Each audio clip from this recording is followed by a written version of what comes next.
Об Арктике в деталях. В Национальном музее открылась передвижная выставка «Республика Коми. Регион Арктики». Экспозиция посвящена истории и перспективам развития Воркуты, Инты, Усинска и Усть-Илимского района.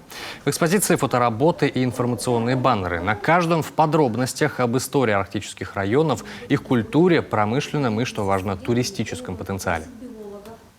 Идея этой выставки – показать Арктику. А Арктику не только с природной стороны, но и показать население, промышленность, чем занимается, природные достопримечательности этих 4 районов.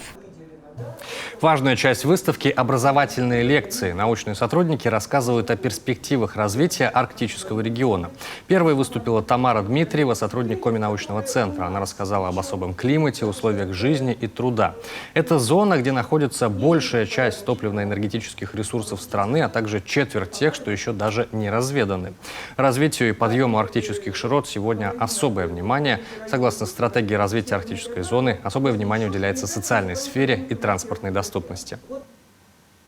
При 18% территории Арктика дает 6% валового продукта страны, 22% экспорта и 11% национального дохода.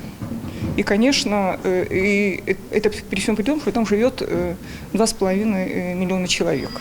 И понятно, что это уникальные ресурсы.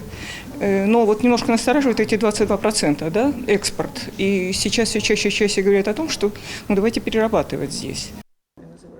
Передвижная выставка будет работать до конца ноября. Посетить ее может каждый. А вот зимой экспозиция отправится по городам и районам Коми.